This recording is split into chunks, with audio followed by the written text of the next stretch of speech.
All right. Hello, everybody. Welcome to the channel. I'm your host, Beagle Boy, your sheriff, and I'm here with three co-hosts. Take it away, man.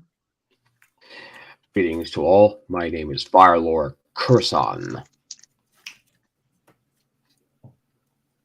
Caleb. It's your boy Link. Hey, what's up, guys? It's Mr. Dirt Mason here. Oh, hang on. We The got egg shrimps.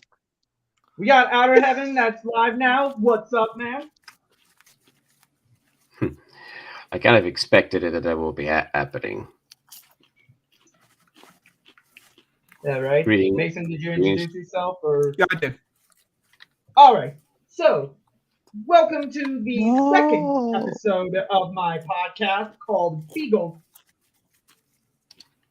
Okay, I put this as Beagle Cast and not Beagle Clan. What am I doing?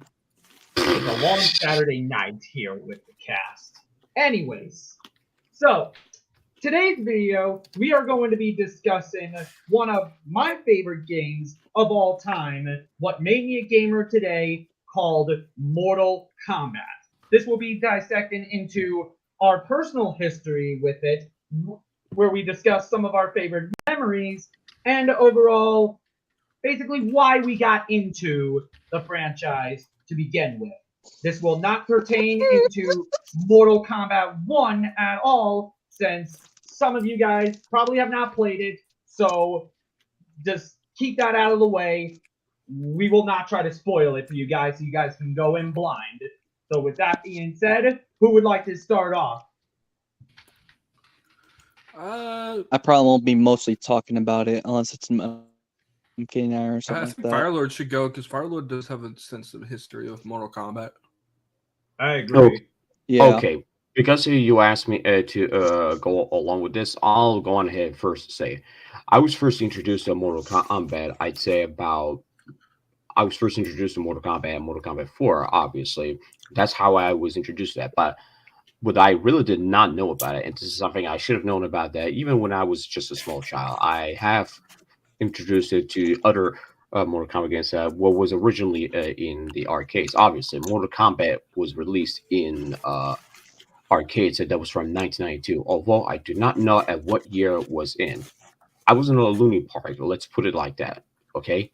There were a bunch of arcades that they had in there, so there was a lot of things that, and that's where I was first introduced to Mortal Kombat. Well, the actual real Mortal Kombat, like Mortal Kombat 1 was the one that I learned about that. Although from what I was able to understand, it's kind of a bit of a, I wouldn't say misnomer, but it's more so how the actual arcade that was out there in 1992.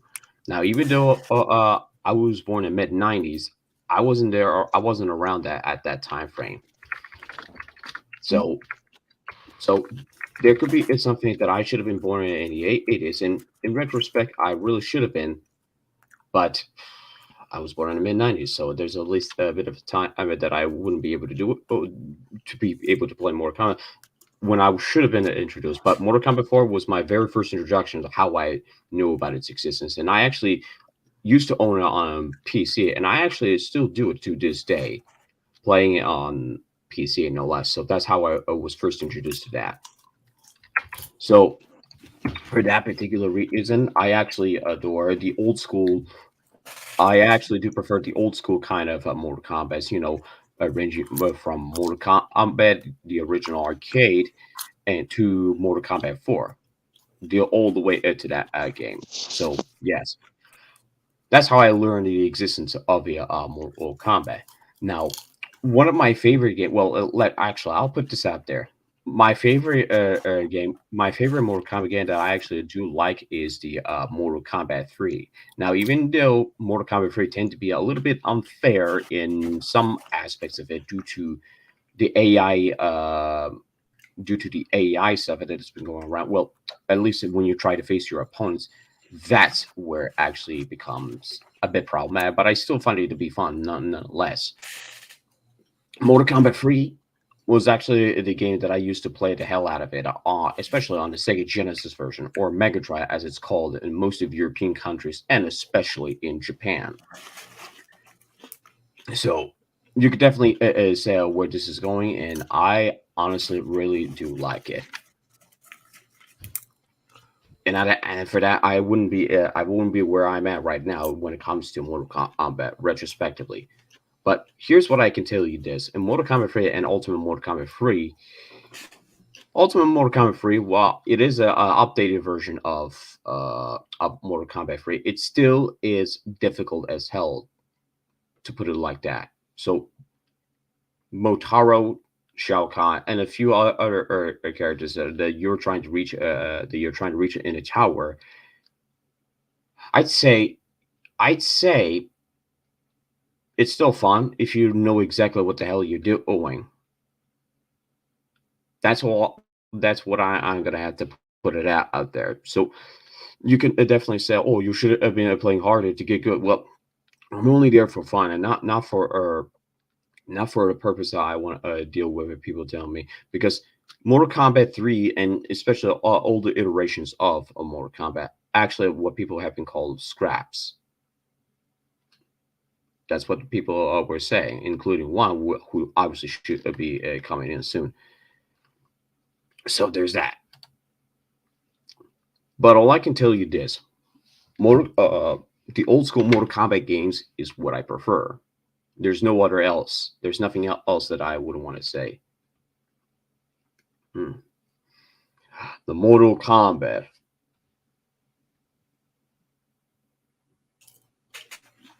All right, that is quite the history. Nathan, you want to give your memories? All right, so I came in kind of late into Mortal Kombat. I would say my first Mortal Kombat was probably MK9. I remember more of MKX than MK9 because I do remember, I think that was my first one. I really enjoyed MK9. Sorry.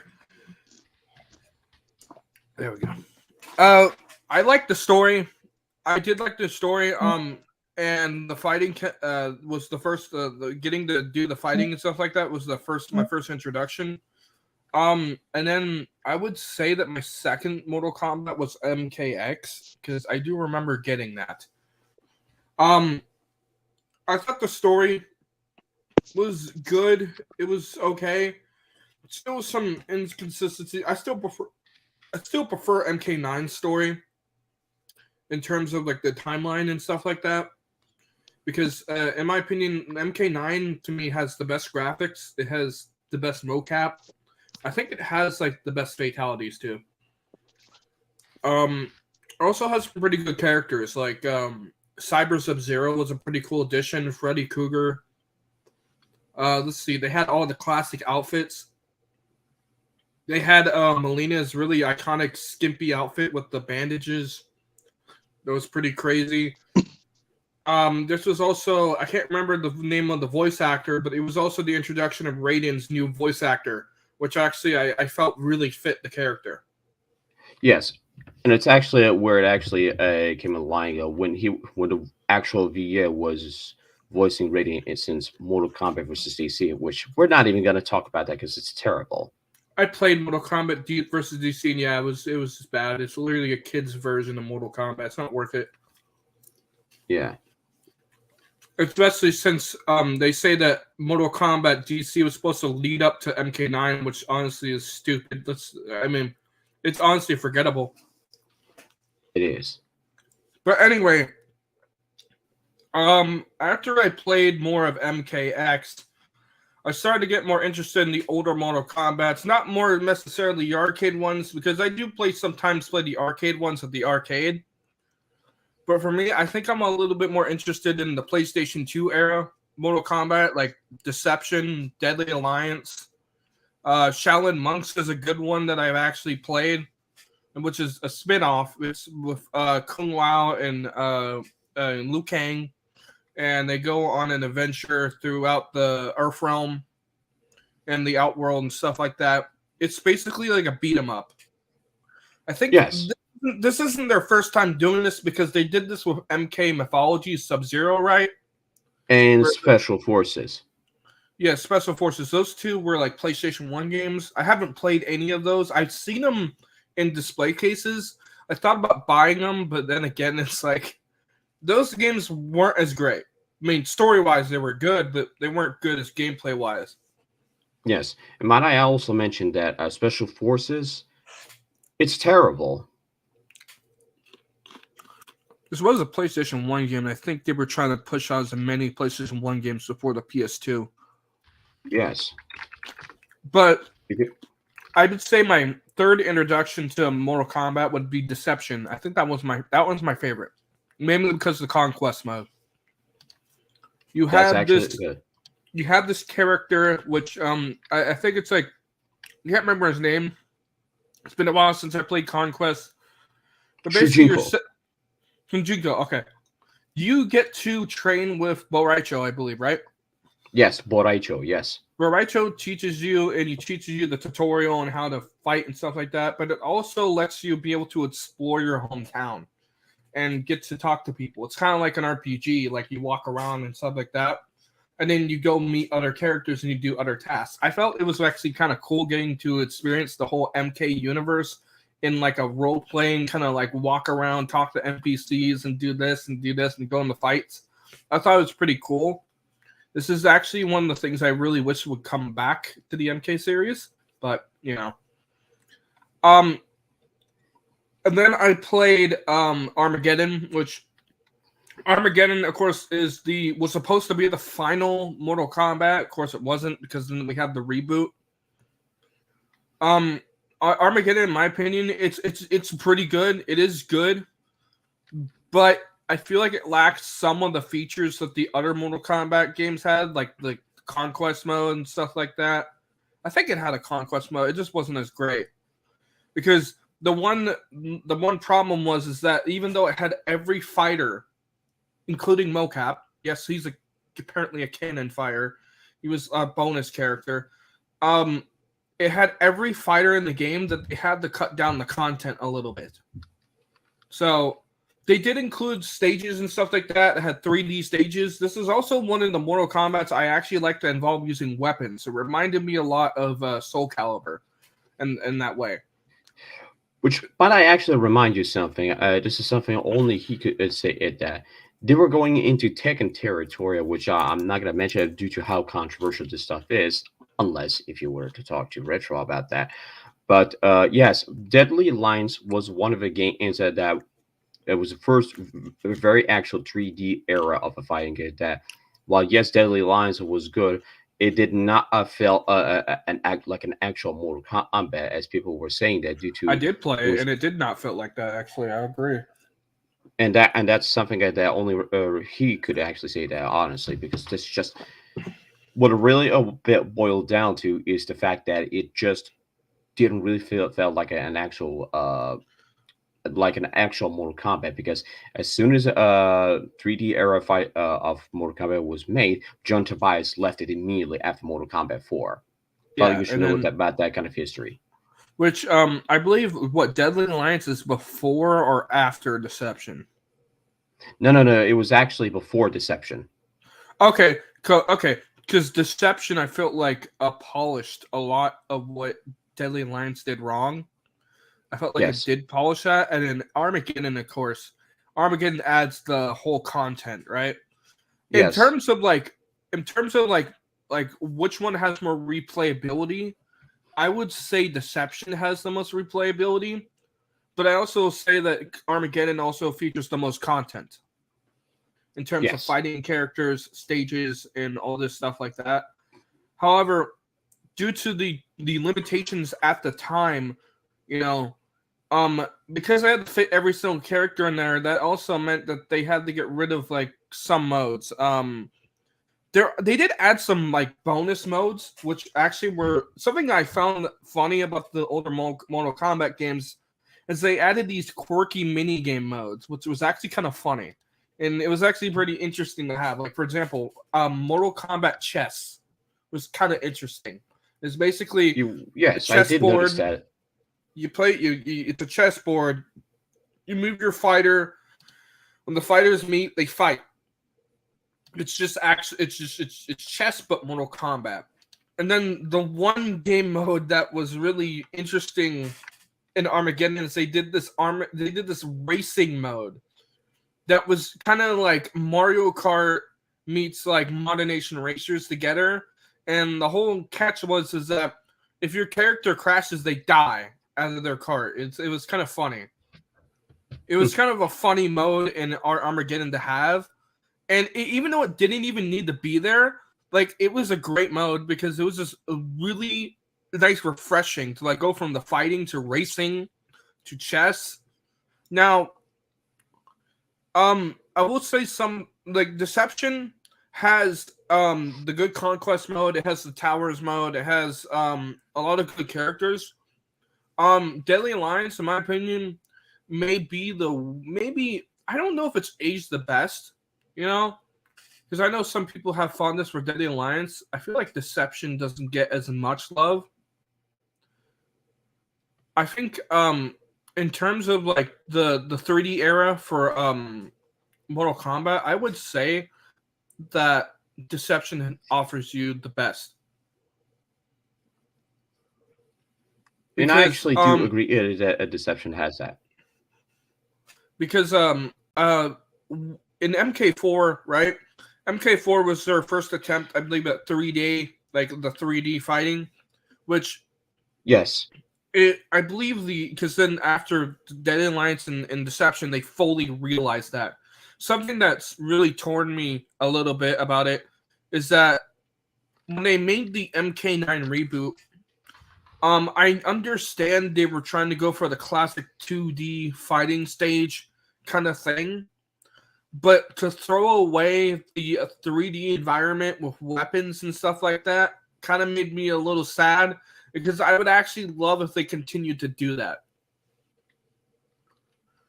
It would have been great to see that fully realized, but they dropped it for the classic, which I get.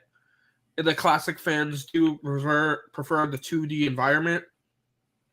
But there is one issue to the 2D environment I have, is that once you play the stage over and over and over, it kind of gets boring because the stage is only one-dimensional and there's one route. And what they did in MKX is that they try to mix things up by adding like items that you could hit your opponent with, which what was kind of cool, but it didn't really add much to the stage because once you've seen everything, you're kind of bored. One of the things I liked about the 3D environments in the MK Deception and MK Armageddon, and I think Deadly Alliance, is that in some certain environments you had interactable items or interactable like pathways. My favorite one, of course, is the one where you're on the top of the tower, the Chinese like building, right? And if you kick your opponent off the building, he falls like 20 stories down, screaming to his death, and dies. And it's like the funniest thing. It was such a great little addition. And the other one, of course, is the one in the distillery, in the little metal distillery factory, where if you push your character into the press, he'll get fucking pressed and smushed. And I think it will be got flattened and. Yeah, it was really funny, and it was really interesting and creative. And then the other thing was the weapon style. Like, so one of my issues with I'm gonna say this, one of the issues between like MK9 and MK11 is that when the characters have weapons, it's put to combos. One of the things I like about the older Mortal Kombats is that when you had the weapons in your hand, yes, you had to do combos to use the weapons, but you could have the weapon with you, equipped with you, and use the weapon through the normal attacks. Certain weapons on certain characters in the newer Mortal Kombats were just basically like, I don't know, guns, which kind of should have never been in there. I get well, that. Actually, can I counteract that point? I think Stryker only has that kind of capability because he hadn't. I think Stryker should only have guns. I think Stryker should be the only character that has guns. Because yes, that's correct. Because you got to remember in Mortal Kombat, Ultimate Mortal Kombat 3, well, up until Mortal Kombat 3, Ultimate Mortal Kombat 3, because he did not have the gun move yet in Mortal Kombat 3. So in the updated version of Ultimate Mortal Kombat 3, he actually had the gun move of it, which actually he did at that. So by that justification, Striker should only have the gun move of that. No one else should have that. And quite frankly, I think Striker should have that. Nobody else should have that. And even in other iterations of Mortal Kombat, like Aaron Black, no, I don't feel like he should be there. I think another thing too was in MKX. If you played as Cassie, you can spam the gun fucking attack, which was annoying. Yeah, it is ridiculous. That was another thing, a problem. So I noticed that a lot of people complaining is that Cassie would just spam. People could just spam her gun attack. I get that the gun is another projectile. It's just a different version of a projectile between a fireball or an acid ball, but it's annoying. And one of the good so another thing to bring up about the older Mortal Kombats is that I did enjoy. I will say the crypt has I think the crypt in MK11 is better than the crypt in MKX, and let me tell you why. Because MKX's crypt, it felt like a half-ass horror game, and it was just filled with stupid jump scares that would just fucking scare you for no reason. Oh yes, somebody actually did mention about that because Dan Slick actually exited on that. Give it a go. Yes, I think that would be the reason. I truly hope our Aussie fan should be coming in and he gave him a moment. All right. Well, while we wait for him, I might as well give my histories.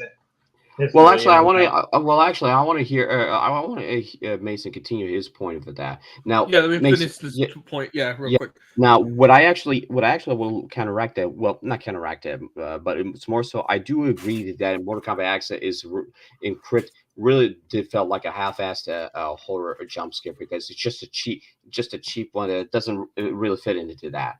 But in Mortal Kombat 9, it actually did have a genuine jump scare. Don't get me wrong. When that crypt monster pops on you, that's where you get jumpy. Yeah, that one actually scared me. Yes.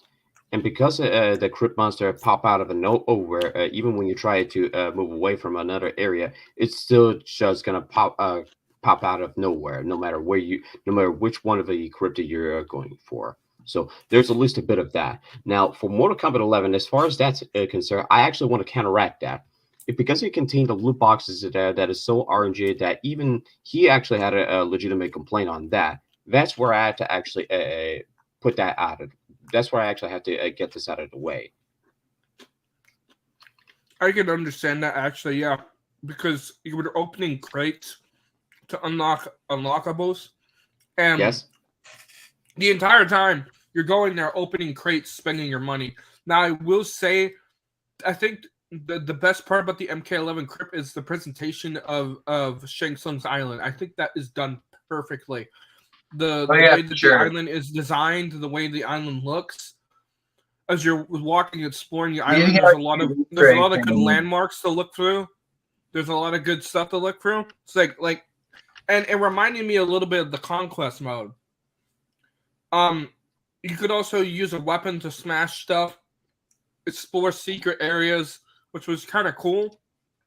But once you do complete the crypt in MK11, that's it. There's nothing else.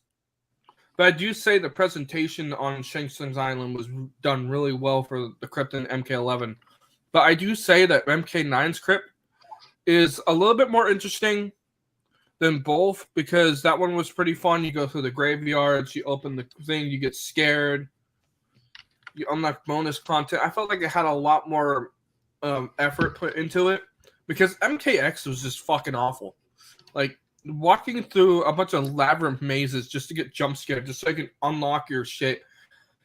To me, I don't like horror games, and they had an option in the DLC menu to buy all the stuff for the crypt. I did it only because I didn't want to deal with getting jump scared constantly. So I never played the crypt, or I never tried to play the crypt. when I was playing MKX. I just completely tried to avoid it as much as possible because it was just I just didn't like getting jump scared all the time. And this is actually part of a reason why some people just think MKS should not be having this kind of a horror vibe to it. Well, yes, I mean, you can actually have a little bit of a horror vibe to it.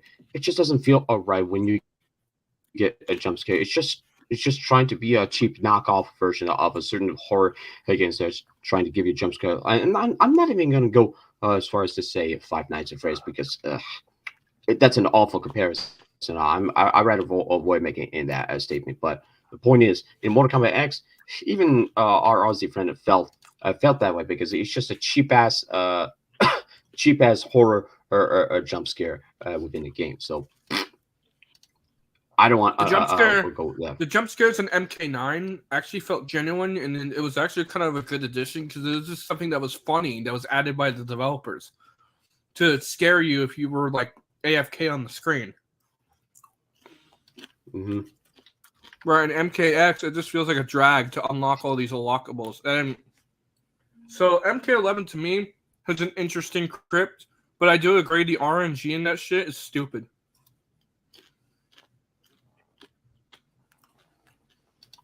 Yes, the RNG is stupid. And in terms of like the classic modern the Mortal Kombats and the crypts like that, I don't think they had crypts in those, did they? Or did they? I don't think so. I think it was introduced in MK9. Yeah. That's all Mason I have also to say. forgot to mention.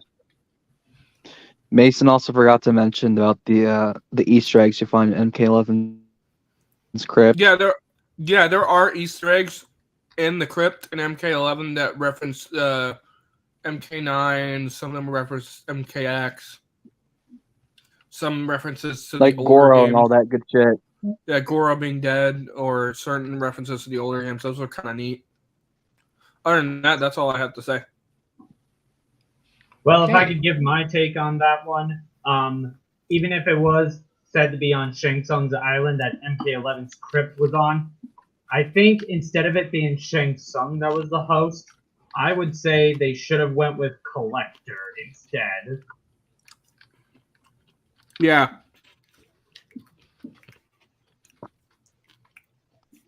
Yeah. But anyways, now that we've got that out of the way, I'll give my history. Now, how I got into it was a little bit vague beyond the past 10 years. Like, I remember first getting introduced to the series by Deadly Alliance and Deception on PlayStation 2. However, I was only born a few months before Deadly Alliance came out, so I never got to play them at launch, or, at the time. I think probably the late 2000s, now that I think about it. Is like, but then again, my memory on that is kind of vague. I just remember, like, completely sucking ass at the, like, 3D fighting style, but it was always, like, kind of fun to play. Like, just play the 3D era games whenever, like, I had the chance, and that was mostly at, like, showing up at people's houses, like, that our family knew, of course. And, well, for a few years, I kind of just forgot about the series as I went along until one day when I got my Wii U, I was browsing through the YouTube app and came across a video that titled All MK9 Fatalities. Or at least I think that's what the title was, where it showcased like all the fatalities to it, not realizing that it was the same series. So I remember being like, I gotta find this game and pop this in. This looks like the coolest thing ever. So so MK9 was the first on Xbox 360, was the very first one that I ever owned, though I have played it a lot earlier without realizing it or remembering it until recently. And I just remember like falling in love with the franchise. I looked up the arcade trilogy on the PlayStation Network for PS3, So I played the 3 games, and I just was digging deep into this whole franchise, just eagerly waiting until MKX. Like, I remember, like, 2014, 12-year-old me couldn't even fathom what was going on. Like, in the first trailer, I was just like, oh man, new Mortal Kombat game, I'm excited for it. So I pretty much waited and got it for my 13th birthday, same thing with 11 for my 17th. So I pretty much played all of the games, at least all the mainline ones. I'd never really bothered with the spin-offs, to be honest, didn't really care for those.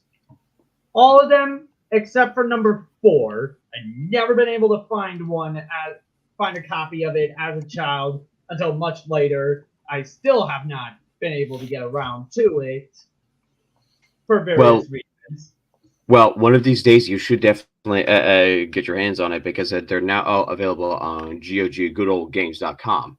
So that particular one is really something that you should definitely get it because Mortal Kombat 4 is now available on GOG and it runs damn well compared to the original CD version of Mortal Kombat 4 because for some reason, even if you do have CD or even if you don't have a CD, the music wouldn't play well. Only parts of it, but not most because it'll just not the music will just not play and the cutscene ending is just not going to play it at all.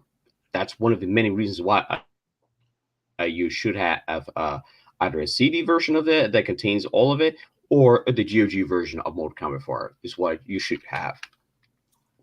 Yeah, well, I'm probably just going to wait until they do the gold expansion on Dreamcast. That way, I feel like I have the full, like, completed version since like 5, wait, no, I think maybe 6 characters were missing from the PlayStation 1 and Nintendo 64 games that were only on the Dreamcast version. But anyways, so around this time, as I was eagerly waiting for number 11, I came across a YouTuber by the name of The Fourth Snake, where he just ripped apart the NetherRealm era games, specifically 9 and X. And because I at the time thought 9 was probably the best one ever. I don't stand by that anymore. I think Deception is that one. And how I thought X, well, you know, I still think it's better than 9, but like at the time it wasn't like it was the other way around. So after kind of watching his videos, kind of like hearing the opposition argument, that's where I kind of start to think a little bit, thinking, maybe these games weren't exactly as good as I remembered them being. And, well, obviously I don't agree with everything that was being said, but it was basically kind of a part of how I got into the, I don't say fandom per se, but it's like how I started becoming like even more passionate about it. And, well, when I eagerly popped in 11, and that was probably where I felt the most disappointment of my life. So basically, the best way I could probably coin it is like you eagerly anticipated for something to come out, and then once it's out there and it winds up not being as good as you remember it, you tend to kind of act denial a bit. This is a term I remember hearing somebody described as phantom menace. I don't remember who exactly I learned this from. I'll probably figure that out after the stream ends. So I decided to coin my own version by basically saying that I was that I was MK11'd by a certain product that I was disappointed in. So take for example, okay, I may not have an exact example for right now, but you kind of get what I'm saying, right? Yeah. I suppose so. Okay, so with all that being said, I want to say like some of my favorite memories. Like I agree with Mason on like the whole mini game thing that they used to have with Deception, which I think hands down probably had the best content that I've probably seen in a fighting game at times. Now, I even remember like watching G-Star 321. That was another Mortal Kombat user I used to watch as a child. Sadly, he doesn't really make that many videos, unfortunately. I actually just looked it up. Armageddon did have a conquest mode, but they changed it from like an RPG to like an adventure kind of type linear thing. Okay, to give a hot take, I think I actually do prefer Armageddon's combat conquest mode more so than I do with Deception, because at least with Armageddon, you were kind of able to follow up what was happening, whereas the one in Deception was kind of like the history of. Now, I'm not saying that's a bad thing, of course. Please don't kill me, fandom. But I basically think that, you know, if, like, of course, you don't need a story to be simplified in order to be good. You just need to know what's happening to enjoy it. Therefore, I thought with Deception's take, while I did like the conquest mode, it was kind of a little too open for plot holes in a way. Like, for example, like how was Shujinko able to age so rapidly in the jail cell in Sato if Deception takes place immediately after Deadly Alliance?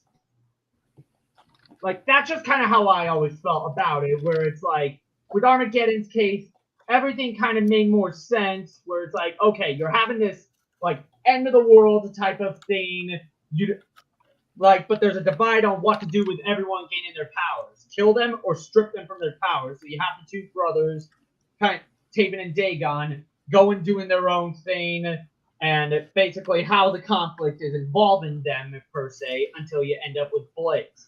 Sadly, all of this was undone. I'll get to that later. And that being said, I felt like it was a lot more enjoyable for me. Yeah, I could see that. I kind of like the But that's what RPG aspects, though. Still, I did play Armageddon's. I kind of just liked how in Deception you could just run around wherever you fucking want to. Or in that case, like try to beat up somebody to try to knock their tooth out, and basically be like, my tooth! You knocked my tooth out! God damn. The Shrimpian, the Scorpion's twin brother. What the fuck, Caleb? Yeah, Scorpion. By the way, I'm just trolling Mason this so I get his attention. Scorpion has a fucking twin brother named Shrimpian. I will shrimp smack you. Shrimpian's gonna get over here.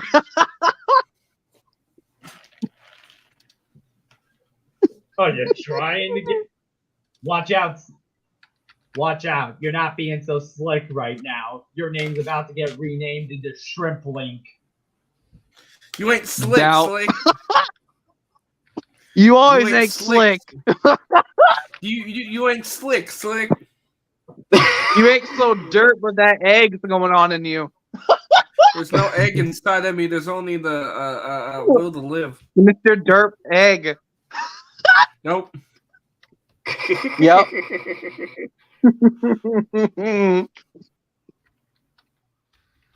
I swear. Oh my god. I swear, two of you are the slapstick duos that I would Nathan ever has an obsession of eggs. Caleb has an addiction to meow skulls. Doubt. Nope. That's your fascination. You're always thinking I always have an obsession. You're the one that has the fascination about it. That's your fascination. No. Doubt. Caleb likes to have sex with pencil sharpeners. That's Moon. Don't even bring that up right now. It's Foster Moon's favorite. What, having sex with pencil sharpeners? Yes. It's Caleb's addiction. I try to get him to stop, but he does it every 5 seconds. Addiction more than anything. Nope. Yeah, yeah, he's probably addicted to it because Firelord ends up spamming it to him a lot. Nah, I was. Hey, No, don't put that. Mason's the one over me. here liking having Spider-Man shoved up his ass. What the fuck? What? Shut your ass up. I don't want to hear that from you where you're like, oh, let me put this Spider-Man controller up my ass. I never said that, bitch. Never said that.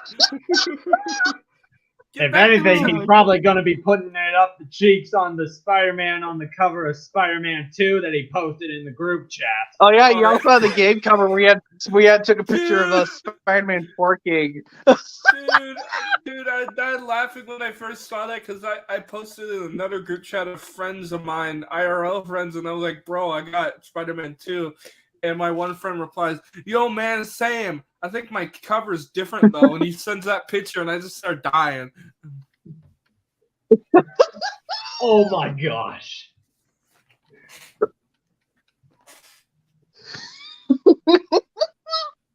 Do you have the fucking profile picture I sent you with Steve Harvey? Oh, I think I do. I have to download it, though. Oh my god. But anyways, There's this one Instagram post I saw which had Steve Harvey going trick or treating or some shit. As a frog. It was it's just like this really fucking uncanny picture of Steve Harvey in a frog costume going trick or treating, and like you look through the peephole of the door and you can just see his big ass fucking grin staring at you with a trick or treat bag. It's like the most uncanny shit ever. It really is. Anyway, back on topic. anyways, so also one thing that I always really liked, especially with the 3D era games, kind of like what Mason had brought up, is that, you know, kind of like when he brought up the whole like kicking your opponent off the tower, like one thing he forgot to mention was I've actually heard like the Mortal Kombat gibberish type of language that gets used like in the games. Like Oh, you can just yeah! sometimes hear little Easter eggs where it's like if you kick your opponent off the stage and he's just like falling to his death, he's just like, ah, man, this is gonna suck. Oh yeah. Lots of holes. Like I forgot. Yeah, you forgot to bring that up, and I just remembered it. And I remember like when I first heard that, I was like, "What the hell?" Like who Lots of holes. unironically falls from a building saying, "Man, this is gonna suck."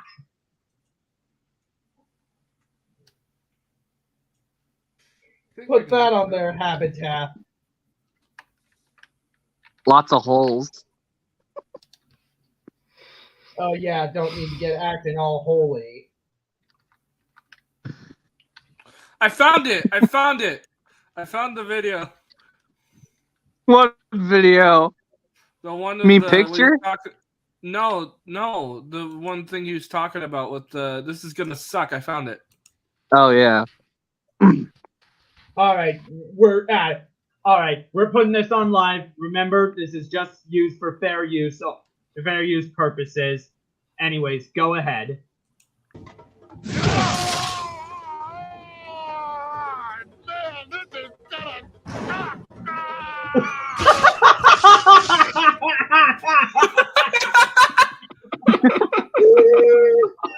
Oh my god!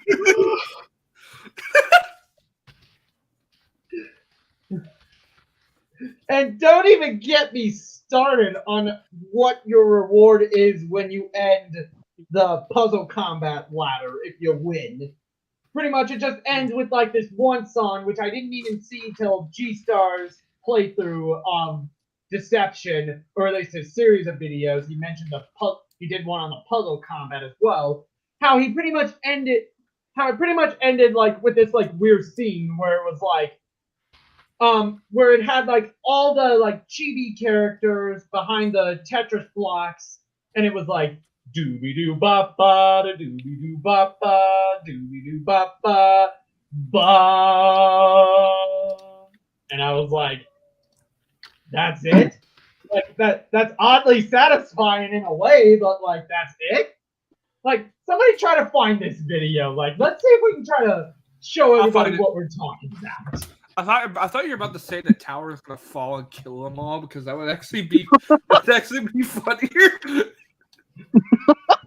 I mean, I wish that would be the ending. Like, you know, say, oh, you completed the entire puzzle combat. Okay. Actually, you know what? That would have been better if they had it as like the arcade mode where it's like instead of like booting you back to the screen that says like, you know, restart fight. Instead, it's like if you lose a match on the arcade ladder, you're pretty much just shows like your position like being kicked off of the ladder, and it's like start again. Like the same way like what we just saw that video. Like I wish they would put that much attention to detail. Honestly, they should have.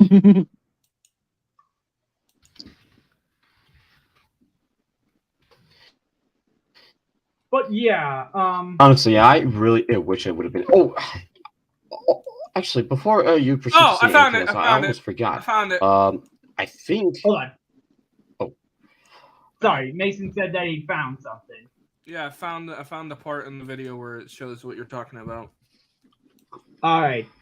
So I'm just gonna play this video right now so we can react to it, and then we'll give like where we react to it, and then I'll give you the floor, Fire Lord. So just hang tight, man. All right, I'm gonna play it. Sub-Zero wins.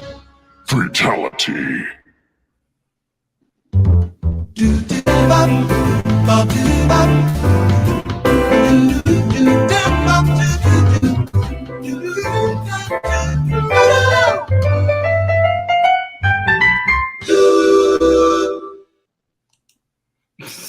What the fuck? You guys hear it? Yeah, that's literally in Deception, and I don't know why. Like, probably younger me would have been like, "That's it," but like, I guess 21-year-old me would have been like, "That somehow just is so charming. You never find that in modern day games nowadays. Like, just the littlest attention to detail can somehow memorize you in a way." That's what I miss about the Mortal Kombat is the quirky mini games that they don't even include anymore. They just, I mean, I don't get me wrong, I liked the main fighting and stuff like that, but I loved how they included like quirky mini games that were kind of fun to play. Exactly, because it always gave you something to do and always gave you a reason to come back to the game. But anyways, I'll let Fire. They even had like the fucking babalities and shit. No offense, but those ones were kind of a little bit mean-spirited and 9, to be honest. Okay, Anyways, so I will go. I would say this: the puzzle combat. I don't know. Somebody had. I don't even know why any people thought this is a puzzle combat. When in fact, this was actually kind of like the Tetris, like, kind of joined it that people seem to have glossed over and. Not all people have glossed over, but some people have glossed it over, and I don't know why. Honestly, did anyone really thought that the puzzle combat is kind of like Tetris? I think I remember that. Yeah, it played like Tetris. Yes. I mean, how could you not gloss over the fact that it's Tetris when it's literally falling blocks that you're supposed to try to fit? Yes, that. And if that wasn't enough, I would have actually come out and say, "Oh my God, they really did inspire they were really inspired by Tetris just to put the puzzle combat in there." So at least I can actually give a bit of a props to that. And even then, I wouldn't even doubt that this was a Deception was really made. It is a lot more polished than the more Deadly Alliance, obviously. Now here's a bit of a story on that, and I figure he can only attest to that. But for what I understand.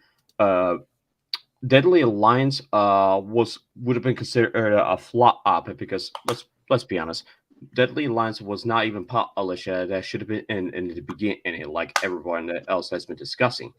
And because it was doomed to fail, it was bound to be the end of a Mortal Kombat franchise as a whole, even after John Tobias left after MK4. So there's a bit of a story behind that. Something only he could actually explain what was the reason behind that. But until Deception came along, it actually saved the entire Mortal Kombat franchise.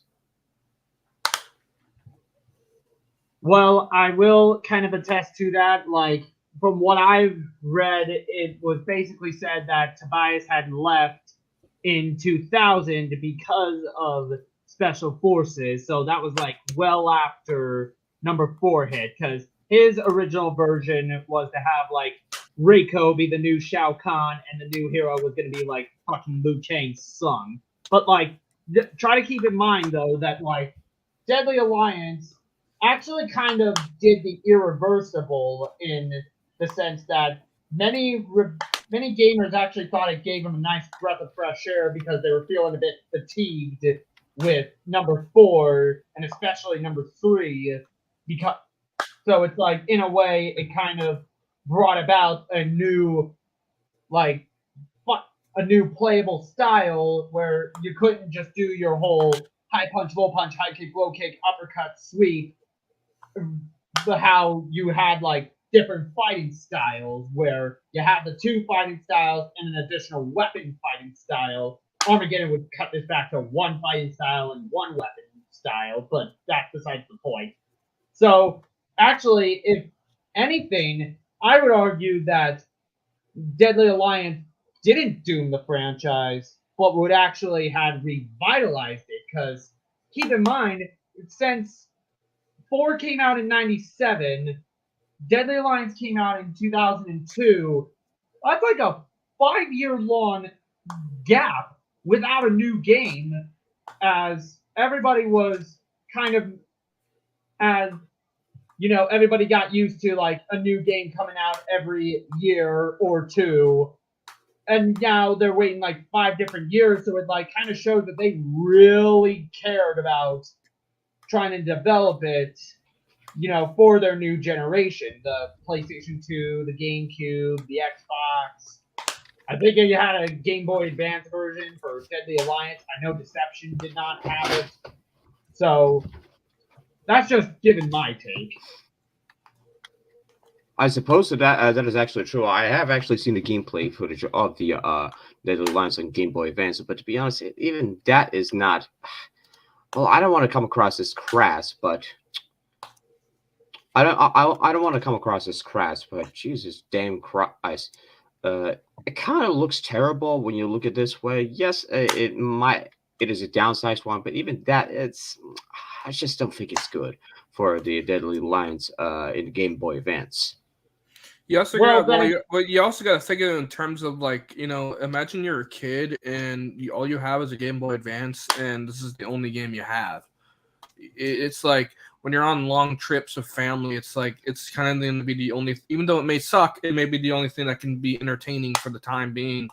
I mean, I have a Game Boy SP and I have a couple of games, and you know, I would agree that not all the Game Boy games have aged very well, but if you think about it at the time, right?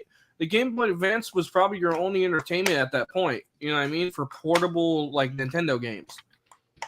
And I feel, yes, I do agree that the Mortal Kombats on there are downgraded, of course, due to the hardware.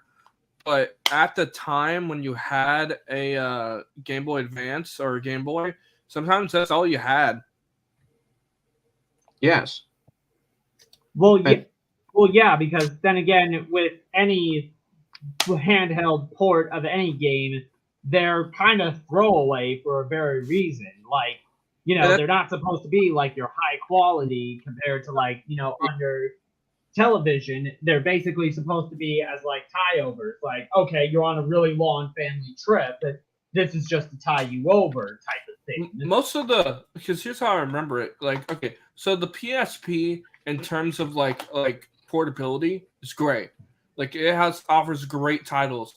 But when it comes to the Game Boy Advance, a lot of the ported titles of big games, like let's bring up Need for Speed Underground 2, which I actually have a copy of it. I actually have a copy of the Game Boy Advance version.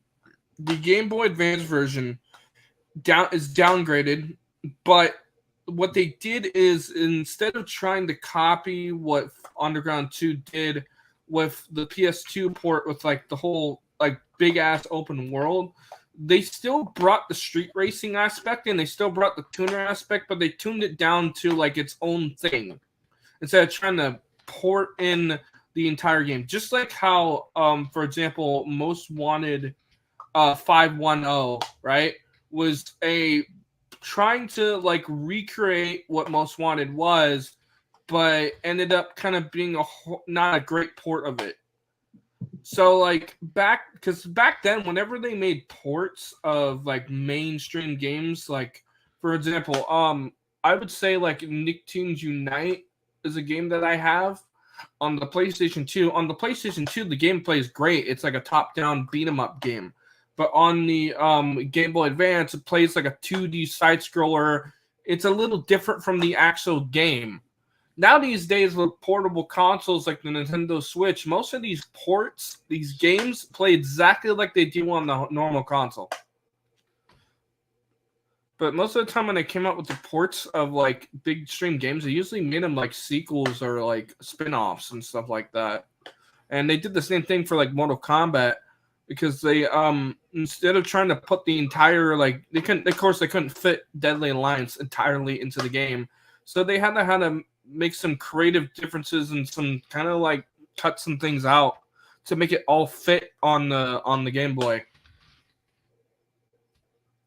Like, and then another good example would be for portable would be Mortal Kombat. Was it Unchained? Something like that. Yes, it was PSP? called. It was actually called. Hold that thought. Yes, it is actually called Mortal Kombat Unchained in the PlayStation Portable. So yes, it's an updated version of the Deception. Yes, which is fully ported, I believe. Like it has every game mode, including Conquest. Well, not just that, but like yes. even the whole roster size is kind of like updated, because like they also had the GameCube exclusive Shao Kahn and Goro, but they also had like the 4 other ones like Jax, Kitana, Frost, and even Blaze, who was a secret fighter in Deadly Alliance, like fully playable, all that. So if only we had gotten that kind of roster in one of the main title, like the main console titles, like at least GameCube, since that was lacking in terms of certain features like online. So if only we had gotten something like that. That was the one thing that was really underrated about the PSP that I loved, is that the PSP was a portable PS2 in your hands. Not only am I trying to look for that Mortal Kombat port, I feel like the PSP had such a great library of games. I felt like they can put any game on there from the PlayStation 2. Yeah, if they tried. Well, they have done that a couple of times. Like Twisted Metal Head On was one of them, for example. Yeah, that was a good one. Yes, and there's a lot of other PlayStation portable titles that even I cannot even go through the list. Hey, bitches, what's going on? What's happening? Yo, hey, what's ZTB. up, ZTB? I'm not going to be here too long because I have to join Omega for his stream, but I'm just going to pop in here to give my little bit of a, shout outs, or I guess me coming in to share my thoughts on whatever you guys are talking about. So what you guys are talking about? We're talking about Mortal Kombat retrospects. Ah, okay. Basically, we're discussing our history, like what our favorite memories with the franchise. Basically, like how we got into it is all. I'm gonna be honest with you. I got into it because I watched the movie. Yeah, and from there I just got into the series, and that was like back in the mid '90s. So I watched the movie first before I played the video game, and then from there that's how I got into Mortal Kombat. All right, that's a pretty big classic, and probably one of the only good adaptations. Yeah, because the others,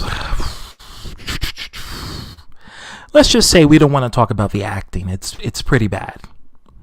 Too bad you. What about? will Are you? die. Actually, are you talking about the latest Mortal Kombat movies, or? I'm talking about all of them after the first one. After the first one, including the remasters. ZTB, what's up? Me, Sonic, what's going on? What's happening? What's up? Hey, Beagle boy, I did find my PSP actually. It's the You did. version. So I'm gonna try to look for that MK game, but yeah, I feel like that MK Unchained was like an amazing port of like MK Deception, like a phenomenal port. Yeah, the PSP has a lot of good ports. You'd be surprised how many good ports the PlayStation Portable has, and it's well optimized. Like the graphics are pretty damn good. It's running at 60 frames, and it's actually pretty stable. I would say the best port of Sims 2 Castaway actually works really well on the PSP. Even though the graphics are downgraded a little bit, it plays just like the PlayStation 2 version of Sims 2 Castaway. That's one of my other favorites on the PSP. Very underrated console. It can definitely do a lot of games that you would not. I think the PSP could probably port every PS2 game if they wanted. They probably have to downscale, the graphical display and the resolution, but I'm pretty sure it can do it solid in 60 frames or even 30. The resolution had to be downscaled, but sometimes not even the graphics need to be downscaled. I mean, they were able to put, they were able to perfectly port MX vs. AT Unleashed. They were able to do their own God of War games on there. Yeah. Let's see. They were able to do Orochi Warriors, a full Orochi Warriors game on there. I have one. I have that. Mm-hmm. They ported Midnight Club 3. They did. They did. Yep. And the Grand Theft Auto games, you can't forget about those. Yeah. So, like, in terms of, like, Mortal Kombat, yeah, PSP was the best place to go for Mortal Kombat.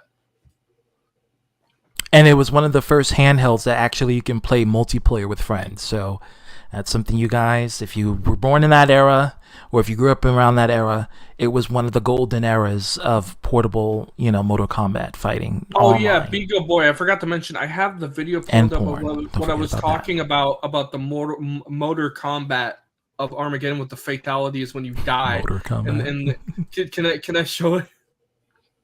Oh, hell yeah. I gotta see this shit. Yeah, so this was it was called Motor Kombat. This was the side game in MK Armageddon. This was like the I need to see this shit. So this is what I was talking about when they made a Mario Kart. Oh my god, I remember this.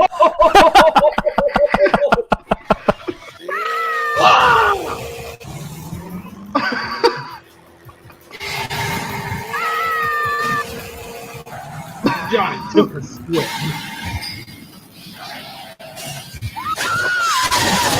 Johnny burning lava. With those graphics, it can actually rival Mario Kart.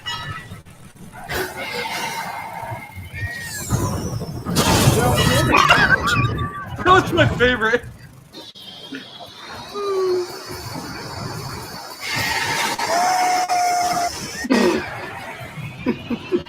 You just dived it head on.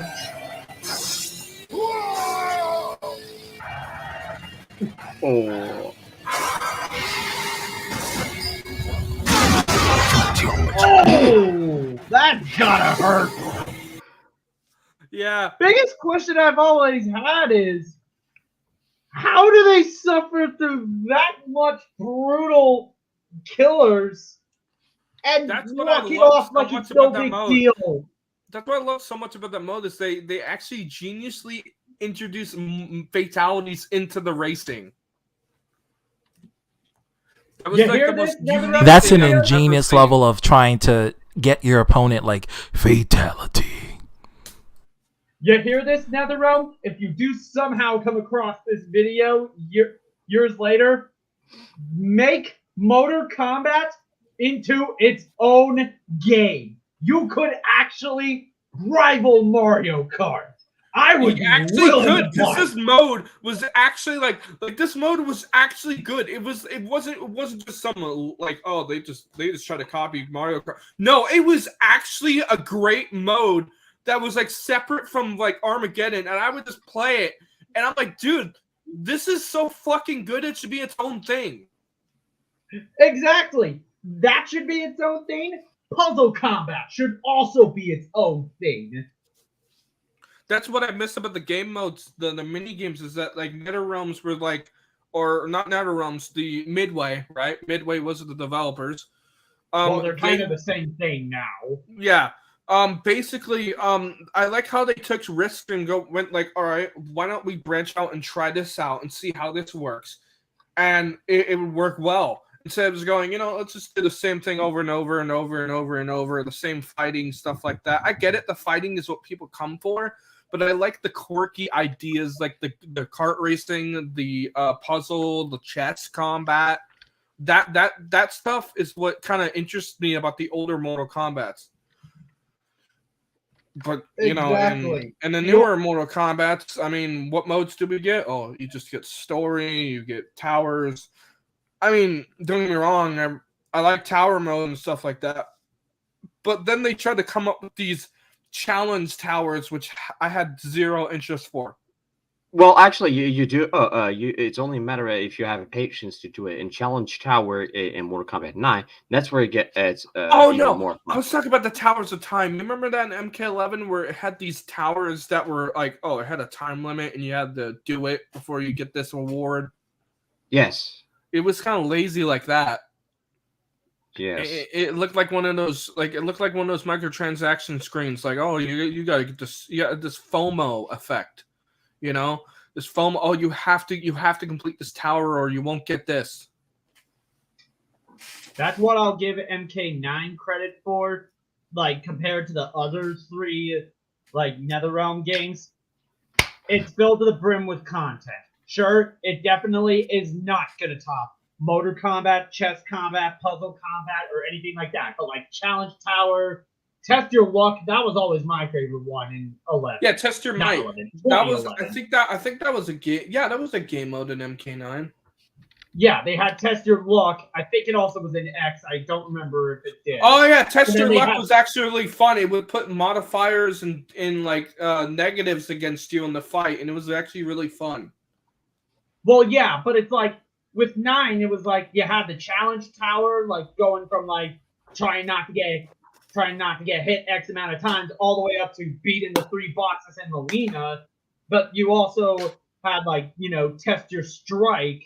But it's like, those mini games, like, well, not mini games, but like those modes, like, yeah, they're not going to top like the PS2 Xbox era games, but at least they still gave you something to do. Like, It had it's something it had we so don't much get charm. nowadays. It had so much charm with those extra game modes. The charm is gone. They don't do stuff like that anymore.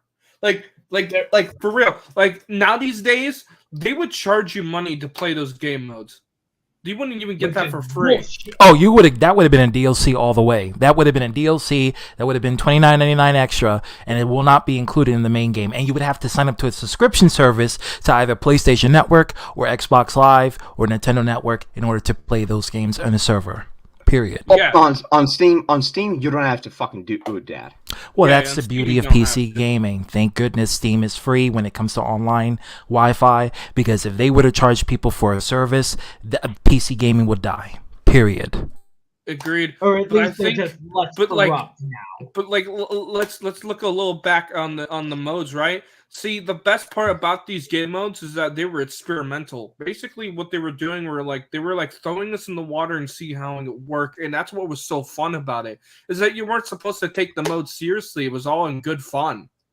It was well made, right? And it had a good concept, a good idea, which I honestly think Motor Combat is a great idea. They need to do that.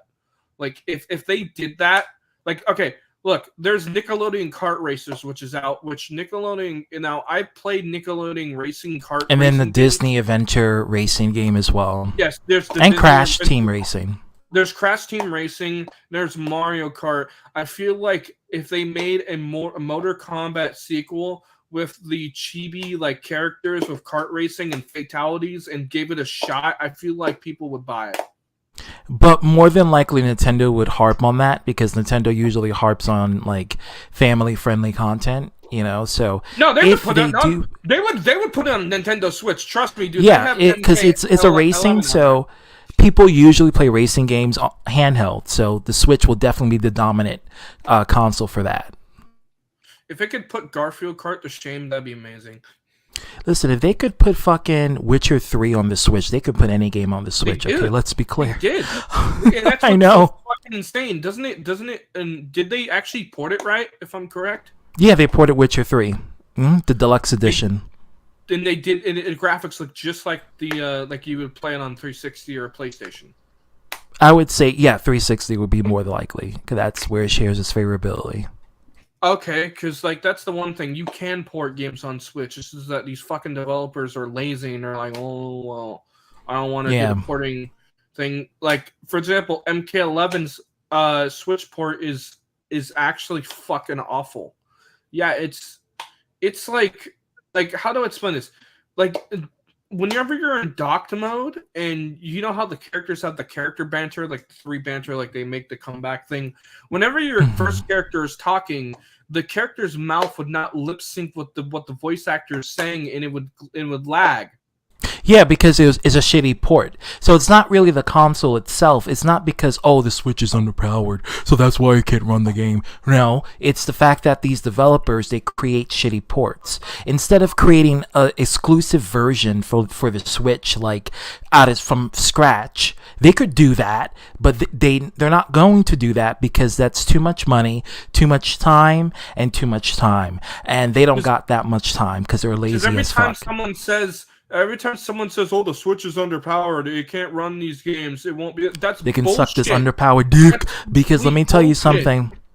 Because they go point at WWE 2K18. They point at MK11, right? And they go, "Well, look at the Switch. It can't port these games. It needs more powerful hardware." Yeah, I would agree with that, but I don't think that's the case. I think it's the case of lazy developers not wanting to put the time to port the game. Instead, they're like, shove it out there. Let's make money now instead of porting the game properly. And they're not going to. They don't know the exact coding of how to recreate the graphics for the Switch capabilities. Because really, with the Switch can actually play games in 900p and 1080p at 60 frames. But the fact it can be equivalent to the PS4, but the fact that it's harder to code the Switch than it is to code like the PS4, the Xbox One, and so the developers, they get very lazy, so they just downscale it to like 540p or 480p resolution dock mode. I guarantee you the Switch can play Black Ops 2 ported. I guarantee you there's no excuse. Oh, it can. It's just that the developers need to put the time and effort to create a Switch-compatible version, and a good one. Like, they would have to create it from scratch. An idea of a good remaster port would be Burnout Paradise. That's actually a really good Switch port, like the best Switch port I've played. Now, it does run at a capped 30 frames per second, but the graphics are pretty smooth, and you wouldn't be able to tell the difference. Yeah, because they actually put the effort into actually creating that Switch port. And if they don't put effort into it, it becomes shitty. Controversial in between of Red Dead Redemption 1, but Red Dead Redemption 1's port, yes, I get it. Rockstar should have just remastered the game's graphics, but I'll be completely honest, they actually did a good job porting Red Dead Redemption to the Switch. Like, it may just be the PlayStation port or the Xbox, whatever port, but it runs perfectly fine. And that's something that's amazing. And people are going to play, but it's 30 frames per second. It's not running in 60 like the PC. And it's $50. Okay, I get it. No ray tracing on there. I get that $50 may be steep, but if they were charging $50 in a shitty port like MK11, right? That's where I would have an issue. Okay. While we're on the subject of that, but guys, I'm going to get going because I'm going to transition to Omega Stream. But it's been a pleasure, Beagle, Firelord, Sonic. It's been a pleasure. I'm going to join Omega stream to talk about some controversial shiz, and then after that, you guys can pop in if you want to and join and say your thoughts, whatever. But remember, ZDB, but I appreciate it. But remember, ZDB, just before you go, you're supposed to say the line what Shang-Chi said in 1995 movie. Oh wow, I forgot. Remind me. It has begun. Like that. It has begun. No, you're supposed to do it. It has begun. Like Well, that. It has begun. Hell yeah. You're not actually doing the tone. Wait, is it the same actor from the one Yes. that's like the one from MK11? Yeah, the original. Yeah. Mm-hmm. Yes, that's it. Yeah. All right, ZDB, you go on ahead, Ed. Hasta Anyways- luego, bitches. Anyways, take care, ZDB. Thank you for coming on this stream. It's been a I'll catch you pleasure. On the flip side, man. Catch it on flick, bitch. See you later, guys. See you guys later. See ya. I do want to say one thing about the Shang Tsung MK. I get that it's the OG actor from from the MK movie. There was 1995. From 95. There is one issue I have some of his voice lines is that he would whisper his voice lines and slur the words a little too much where I couldn't actually understand what he would say in certain cutscenes. That was like one of my only issues with him when I was playing MK11 because sometimes like he would some words he would slur a little bit or be a little too quiet and it didn't pick up that well. Not all of them, but some of them. I get that he's like doing like the same way that I get he's doing like he does in the movie, but that was my only issue with the voice actor for Shang Tsung in MK11. Well, I can actually understand the reason behind that, but whether it was done intentionally or not, I wouldn't know that at all. But because of a certain parts of it that has been said, say for in things like to see if I can enlist your services, and other ones that I can think of, Al Simmons, former mercenary, like that. Yeah, I get that, but sometimes in some of his lines at the end of the sentence, he would go too quiet before it would end, and I wouldn't be able to hear what he said. Even in the actual, sir, continue. Even in the tone, right? The tone would stay the same, right? But then the volume would decrease at the end. That was one of my issues with some of the lines, not all of them. I did not bother to looking into actually put up the volume a little bit, either because the studio was not big enough or was it too small for it to be heard. Unless if it was small enough that could actually be heard throughout, then it would actually have been heard. But that's a case by case. Because it takes a while to get used to the accent, is what it is. It's the accent that he puts onto the character that you have to get used to. Well, that's actually true, as a matter of fact. But in terms of gameplay, when it comes to his gameplay, well, yes, Karyuki Takawa, which is actual name, who portrayed Shang Tsung, the gameplay, in terms of gameplay in Mortal Kombat 11, it was a pussy. They made him a pussy. Yeah, in terms of gameplay, I think like what they did is they tried to pay homage to the older Mortal Kombats by adding in those movesets where you would spawn in like Scorpion or Sub-Zero. I thought those were cool, right? I will say his fatality, the one where he pulls your entire fucking skeleton out of your body, that one's really fucking good. That was actually a pretty creative fatality. But see, here's the problem. Especially if you use it against the Terminator, because he pulls out the endoskeleton. Yes, the endoskeleton. Yes. But see, the problem that I have with this is due to certain parts of it that the fatalities that even our friend, actually Aussie friend, has a problem with that because it's a glorified fatality, like you're watching a horror. I don't know what to explain it. One of my problems with modern fatalities is some of them are just basically just chop the leg off, chop the arm off, chop the head off. They may be cinematic, yes, but my issue is how they go about the kills and how they do it. Like sometimes some of the fatalities are just gruesome just to be some of them are just gross to be gross, right? Some of them are cinematic to be cinematic, and then some of them are just plain stupid.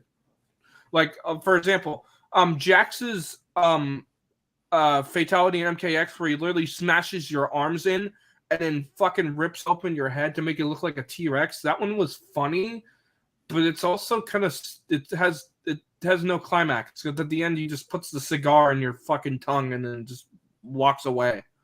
Yes, the Cuban cigar. I think like in terms of fatalities, like because like this is the one thing I think I enjoyed more about MK9's fatalities. MK9's fatalities were so MK9 had more of a what is it? It was cinematic, but it wasn't as full cinematic. The fatalities were quick, the fatalities were clever, but they also weren't wasting your time. Like for example, my favorite fatality, the one that I like the most, is Kung Lao's fatality where he spins his hat, puts it on the ground, grabs you by the legs, and then pulls you towards the hat and slices you in half in two. That one was pretty gruesome but quick and fun. Oh, I remember that one. Yeah, that one hurts. That one hurts. Oh yeah. But I will say, like, one thing, I think we should get into guest characters next because I'm about to talk about Kratos. Kratos being introduced as an exclusive for MK9 was pretty cool. However, his fatalities are fucking just they're disappointing because all he does is use his he has like the fists of Pandora, and all he does is turns the character to stone and punches them and then goes right, and then he doesn't even use his blades of chaos. It was really disappointing. And then like Freddy's was pretty good. I like how Freddy's puts you in the furnace and then slams the furnace. That one was pretty cool. Now, actually, while we're on the subject on that, obviously, we're going to talk about guest characters in a minute, but I actually want to hear his side of his perspective, Beagle Boys, obviously, because you wanted to say something on your part, Beagle Boy. Judas freaking Priest. Where do I fucking begin on this whole guest character thing? No. We're actually going to wait for that a little bit, but we'll talk about fatalities. Yes, fatalities. Yes. Well, I mean, I pretty much just didn't have anything to say on the fatality part, so I thought we already jumped to, guest characters and all that. But I am going to make this the last subject of the stream for tonight. Mm-hmm. So you guys go ahead, try to say your part, try to minimize it and everything, and then I'll give my take as the closing for it. Yes.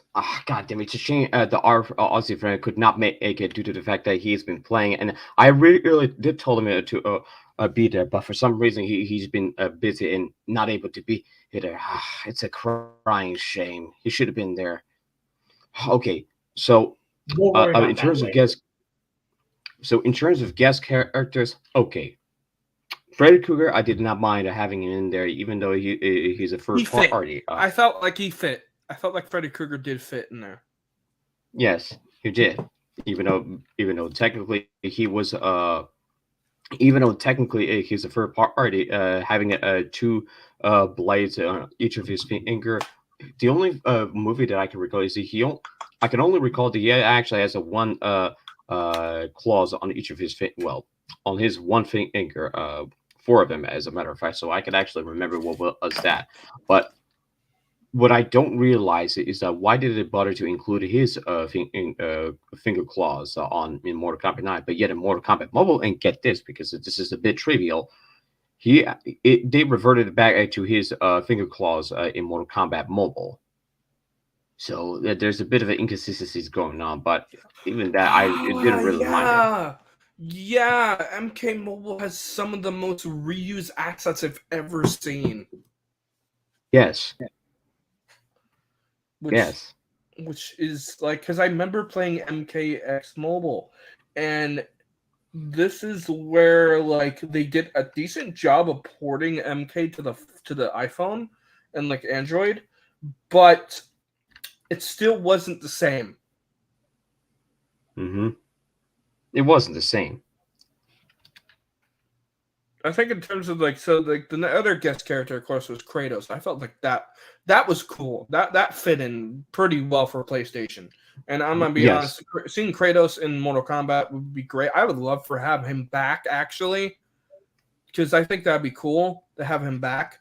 Because Kratos would make sense a little bit because he is like the well he is the god of war, now the god of peace. But Well, you could say that. I think like he would fit to come back again. I think it'd be cool to Well, have him back. Well, I don't know if he would come back actually because he's older. I don't think he and- would either. I don't think he would either because then like NetherRealm would have to like get the licensing from Sony and what is it, Santa Monica Studios and stuff like that. Yes, and because But of it that, would fit. It would fit because would. because in Ragnarok, Kratos they make a reference to Mortal Kombat. Literally in Ragnarok, they make a reference. Like Mimir asks them about what about the place with the thunder god or blah blah blah. This like referencing like Melina, referencing Raiden, referencing Scorpion, or in the Cape Wonder or whatever, right? Because here's the thing, even in MK11, there's a interaction between Sub-Zero and Raiden where they reference the MK versus DC, where they talk about meeting Batman, meeting Wonder Woman, but subtly, not like legitly like saying it, but subtly, subtly. Yes. Subtly, which is kind of cool. And the one thing that blew my mind about them bringing the Joker into Mortal Kombat, that was actually kind of cool. Because they didn't want to bring Batman there because he would not be that kind of guy to do Batman wouldn't fatalities on fit. anybody. Batman doesn't kill people. That's the thing. Joker, on Yes. the other hand, even though technically in the comics and most of the movies he doesn't really kill anybody because it's still they can't have him kill. It actually would make sense for him to be in Mortal Kombat. It did. Now, here's what I actually have to take a stance on that because there's a bit of a. I know this may seem a bit of a bias on my part because it is. Well, I actually tolerated having a guest character so all the way until Mortal Kombat X. Well after the life cycle has ended for Mortal Kombat X, they included firstly they added Freddy Krueger and exclusively in a Sony platform, Kratos. They decided to have 4 more guest characters. Obviously, it was Jason Voorhees from Friday the 13th, Leatherface from Texas Chainsaw Massacre, Xenomorph from the Aliens movie, and Predator. I actually tolerated them all, but because I felt, because I tolerated that, I decided, no, I don't even want to deal with the goddamn guest characters anymore. Honestly, because I tolerated that, and I have no patience for that at all, because it just takes away the core slots of a Mortal Kombat roster that should have been in there. And I felt like the guest characters, right? The guest characters, and let me just say this real quick before you. Sorry for interrupting, but I want to say the guest character. Like, here's the theme I see for MK9. MK9's theme was horror with Freddy Krueger. MKX, they continued that with horror with adding like horror characters like Jason Voorhees and all that, right? Which really Jason worked. Voorhees. Jason Voorhees worked. So did Chainsaw Massacre, and so did the best part was. We got to have Alien and Predator in the same game and see them fight. That was the best thing we got to have. That was really cool. And then to top it all off though, those guest characters are great. Now let's talk about the now on the other side of the combat pack we had Baraicho, which was kind of controversial to certain people. Some people said that Baraicho should have never been in there because his character. Of course, I get it. In the original Mortal Kombat, or in the not in the original, the Deception, right? Baraicho was shown to be like a drunk, right? A funny character that would do funny stuff, right? Even though he was a teacher, and that was kind of the gimmick for him. and I felt like he was pretty good to add into MKX. Now, some people were saying that they should have added Ash Williams, which I think that could work. Ash Williams But and but actually, I'm gonna say disappointed because this is kind of important. Ash Williams was supposed to be in Mortal Kombat 11, but he was. due to a licensing issue, so even there were some leaks that reported that there was even his voice lines that should have been included, but it got scrapped entirely due to the licensing issues that they came up with, and so they never even bothered to include Ash Williams in the end. Anyway, continue with your point about the tolerance.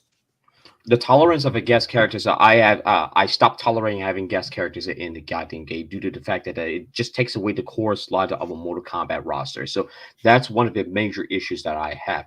Now, in terms of certain characters that I feel that can fit it within Mortal Kombat, well, there's only one character who should have been in Mortal Kombat X. Obviously, it was Spawn. One of the actual characters. I felt he could fit in there, but only if it involves a storyline that Spawn could have been. I mean, take for example how it was handled in Soul Calibur 6. Geralt of Rivia from Witcher 3, from all the Witcher series, actually was handled somewhat better in there. So how come they don't do the same in the Mortal Kombat if they wanted to include Spawn in there, which obviously it should have worked the way I feel that NetherRealm would do. I agree with you, actually. I actually agree with you because even though Spawn was the coolest addition to MK11, he would have fit more in MKX with the horror aspect.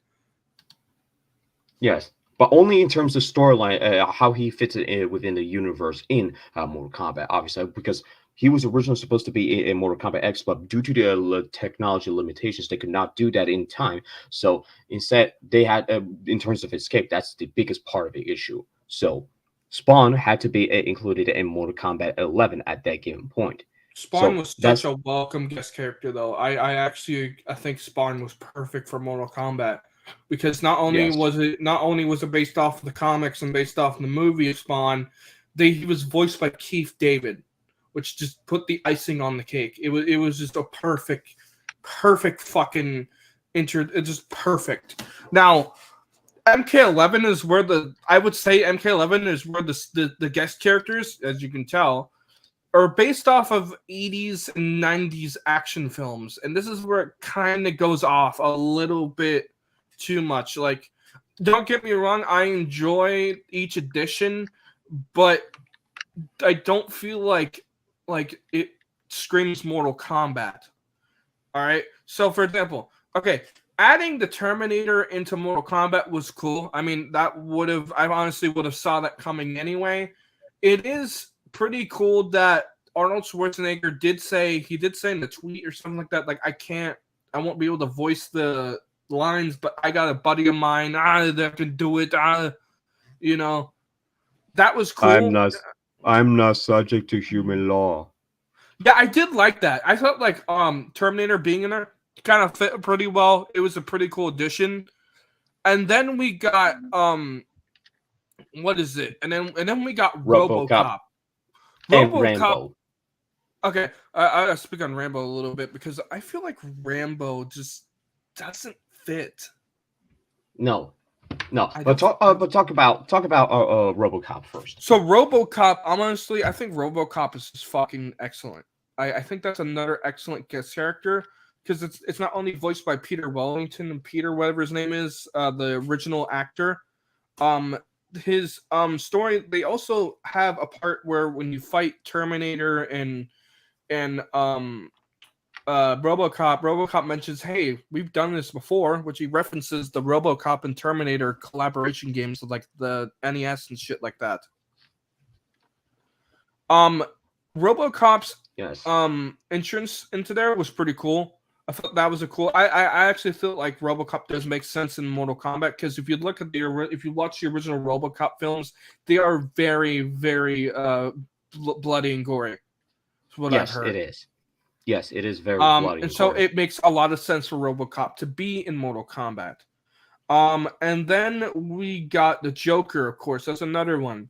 Joker did make sense. Again, like I said, that shocked me the most. I didn't think DC would give him the rights to put the Joker in there and get his head fucking ripped off and shit like that. So I'm actually that blew my mind. That was cool. But then we got John Rambo, which my problem with John Rambo is not that everything else about him is executed pretty well. They got Sylvester Stallone to voice the character.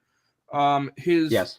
The way that he talks and stuff like that is in the way he acts is great. The only problem is that Rambo is a running gun, like Vietnamese fighter, and as cool as Rambo is, it doesn't make sense to have Rambo in Mortal Kombat since Rambo doesn't really do like it just doesn't make sense.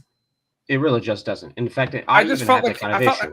I felt like he was added there because the developers wanted to add him just because it was their personal favorite. I don't get it. I mean, it's a cool addition, but I wouldn't say it was great. I felt like we could have gotten someone else. Because Rambo being and because like think about this, Rambo, it's a good movie franchise, right? I felt like, in my opinion, if we could swap Rambo, right? If we wanted a different kind of Rambo, I felt like we could have swapped John Wick. Only because, but even that wouldn't make sense. Even that wouldn't make sense. But I felt like John Wick would be a better addition than Rambo.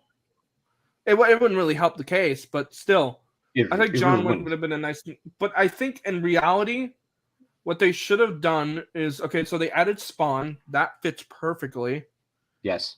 People were saying that they wanted Doom Guy, and no, Doom Guy can't be in fucking Mortal Kombat because one, he doesn't talk. Two, it doesn't make sense. Why would the Doom Guy go to the Mortal Kombat universe? There's no fucking demons there. Well, there are technically demons, but you know what I mean. It just makes no sense for him to pop into the Mortal Kombat universe with a shotgun and boom, boom, whatever. Let me actually give my point on that because I do have I have a counterpoint to make because even when I said I no longer tolerate any other guest characters after Mortal Kombat X, well after the development life cycle has ended in Mortal Kombat X, I said there's only a certain characters that can actually fit within the Mortal Kombat universe. So, say for instance, like I said, Spawn. But any other guest characters, fuck them, just flat out fuck them because it just doesn't. It just really wouldn't make sense. It should have been either a different character that would have fitted that has that kind of. But only if it aligns within the Mortal Kombat universe storyline that would actually make sense. This is what I said earlier. Look at how they handle it with Geralt of Rivia on Soul Calibur 6. They handle it extremely well, but only if it fits within the storyline. Why he's entered another dimension, this and that. But any other different guest characters within there, no, fuck them. But Spawn would have been a definite tolerance for that because I feel like it would be justifiable reason to have that. But the point I'm trying to make is that I cannot in good conscience support any developers that they actually decide to include guest characters in there if it doesn't align with a storyline what it should have been in there. So for this particular reason, Mason, when it doesn't make sense with the storyline, it's like, what the fuck is he doing here? Yes. And that really what it boils down to do is this. They had to actually have an excellent writer who can actually have that. Why he was visiting another dimension that Spawn was in. Terminator's entrance made sense because think about this in the ending of Terminators on the tower ending, it actually made perfect sense. The Terminator's job is to go to different dimensions and to fight Skynet, basically, right? Prevent Skynet. And so when he goes to the Mortal Kombat universe to eliminate humans because of Skynet, when he gets to the hourglass, he finds out that no matter what he does, Skynet will always be superior. And so that's why he I believe he creates a world where it's humans and robots in peace together, and he ends his program, whatever, kills himself basically, and to ensure that the timeline, right? Because the timelines, right, have to be fixed. And so Terminator makes pretty good sense in there because his purpose in the storyline is to protect the timelines, prevent Skynet. Yes. Or work with Skynet. Whatever it is, it made sense. Rambo, yes. Why was Rambo there? I don't know, because he wanted to fucking, I don't know, shoot people. I don't remember his ending, but it didn't make sense. He felt like it wasn't it was not fit for him to change the time what people when they win a war, or he felt like he would be no different for anybody else than everybody else have. So he decided to not do that and live in peace and quiet and stuff. So that's what the actually ending was. But that's not the whole point for that. And this is actually gonna what I'm gonna jump into the next subject for that. They should have reused that asset and used it for something else that is made by Enterprise. But even then, that would be insurmountable amount of goddamn. That will require insurmountable amount of goddamn money and licensing that has to put in there when it comes to all those different types of genres and horror type of thing, which is its own subject for another time, because I don't want to drag this on for this particular reason alone, honestly, because it's already dragging enough as it is, especially with the guest characters and all, and even in Mortal Kombat. And that particular thing is what I actually have said. No way. I stop. I no longer can tolerate guest characters unless there's a perfect character, as I said, that would fit within a Mortal Kombat storyline within that universe. Yeah, because you have to think about where do you put this character in the place in Mortal Kombat? Where does it make sense? Like, why would this character be here? And it has to make sense. It can't be just like, well, we wanted this character here because he's popular in pop culture. That's not a good reason. It's kind of like, think about it in terms of like Super Smash Bros. Of how they handled their guest characters. It had to make sense. It couldn't be like people were asking for Doom Guy to be in fucking Smash. There's no way he would be in that because one, why would the Doom Guy be in a fucking kill children's game? It doesn't make sense. It doesn't. It doesn't. But again, that's a subject of its own thing because I want to avoid that. For example, I think like here's another thing. Okay, if they would have put Venom right in Mortal Kombat, that kind of actually would have made sense because Venom has this like horror aspect to him, and he's a symbiote, right? And I feel like in my opinion, it would actually work out if they put Venom, right? Not Spider-Man, because Spider-Man wouldn't make sense. Venom, on the other hand, Venom eats people. And I feel like Venom would have worked, you know? It would have worked, yes. But at this given point, I don't feel like we can even discuss it further. But that's the entire point that I wanted to make.